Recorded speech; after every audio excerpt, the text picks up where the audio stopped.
welcome to Discover the Wild. My name's Will. I'm one of the buffalo keepers here at the Territory Wildlife Park, and we're going to introduce you to all of our animals. So these are our water buffalo. If you spend any great amount of time, or if you've spent any great amount of time around Darwin, up here in the Northern Territory, you might have seen a water buffalo in the wild. You'll find them out throughout Arnhem Land, and you'll get them around Pine Creek, and even not far from the suburbs in Darwin. I have heard some stories of people getting their flower beds raided by water buffalo in Humpty Doo. And they've been in Australia for about 200 years. So they're a feral animal, and we have them at the park here because we do daily presentations with our buffalo. Usually like to highlight the devastating effects that they have on our native population of animals. Pretty much all the wildlife you'll see here at the park are affected in some way or another by the water buffalo. Oh, you dropped one there, Dennis. So the buffalo were introduced in the early 1800s, and the reason for that is they were going to be used as working animals. So great animals for working on farms and very well adapted to the tropical conditions that we have up here in the Northern Territory. So they originate from Southeast Asia. That's where they come from. So if you end up visiting places like Thailand or the Philippines, Cambodia, Sri Lanka, there might be a chance you'll see a water buffalo. So very well adapted to tropical climates. They do very, very well in the top end. They're vegetarians, they're herbivores, they'll basically eat anything. All types of grasses, our native grasses, native plants like the pandanus.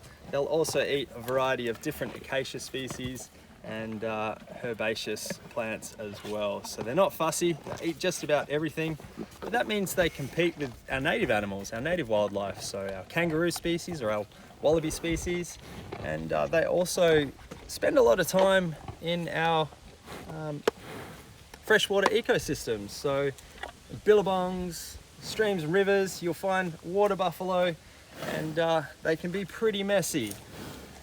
And they're quite destructive because they'll basically damage those freshwater ecosystems, make it really hard for our other animals to thrive in. So animals like our freshwater and saltwater crocodiles. Here, Flo, do you want some of that? Reptiles, amphibians, and of course our fish and crustaceans. So if they pollute our waterways, it doesn't really leave much of a home for our native animals to thrive in. So at one stage, we had about 350,000 feral, wild, free-roaming water buffalo in the top end. And to put that in perspective, that was about half of the whole world's free-roaming water buffalo population. So a significant number. Through an extensive management program, we're able to reduce those numbers drastically. We're probably around about half of that figure now. But still causing quite a problem. So they do need to be managed, but they're an incredibly social and gregarious animal, and they'll spend a lot of time together. They'll communicate using body language, so they'll rub up against each other, and that is generally a sign of affection. But they also have some pretty serious horns as well, so they are considered a dangerous animal, and they'll use those horns to defend themselves as well against predators. Their main predator throughout Southeast Asia would be tigers, but here in the Northern Territory, humans would probably be their number one predator, and also saltwater crocodiles as well. But incredibly intelligent, so if we are going to manage them as a feral species, we do need to try and make sure we do that as humanely as possible, just to consider the welfare of the animals. Our water buffalo here at the park get looked after particularly well, and they're a very popular animal. A lot of people like to come out and see the water buffalo. Bit of an iconic species. Everybody who visits the Northern Territory does like to see a water buffalo on their travels as well. And here at the Territory Wildlife Park, we have 7 water buffalo, about 5 or 6 years old, so still quite young, that people can come and see up close and personal. And as you can see, very, very friendly.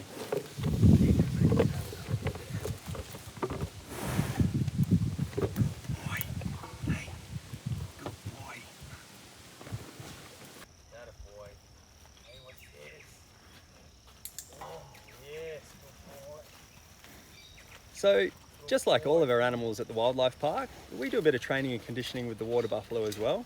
We really focus on target training, so this gives us some control over their movement. We work with them under protected contact, so we can use the pole as an extension of our arms and guide them where we want them to go. We do a bit of crush training, so we use the target pole to guide them into the crush, and it gives us sort of a safe working area just in case we have any medical procedures we need to carry out. We also do recall training, so in the case of an emergency, if we want to bring those buffalo off their display exhibit quickly, maybe there's a big storm coming, we can blow the whistle, they'll respond to that by running to where the sound came from. We give them a big reward afterwards.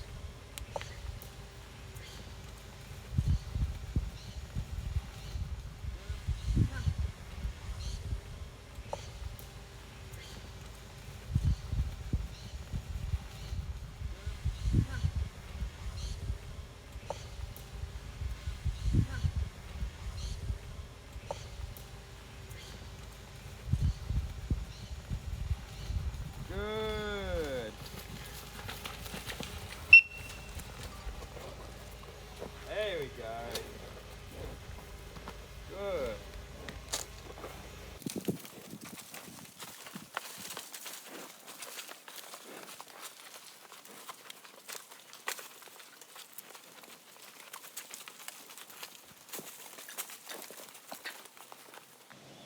Thanks for watching Discover the Wild. We hope you enjoyed learning about the water buffalo.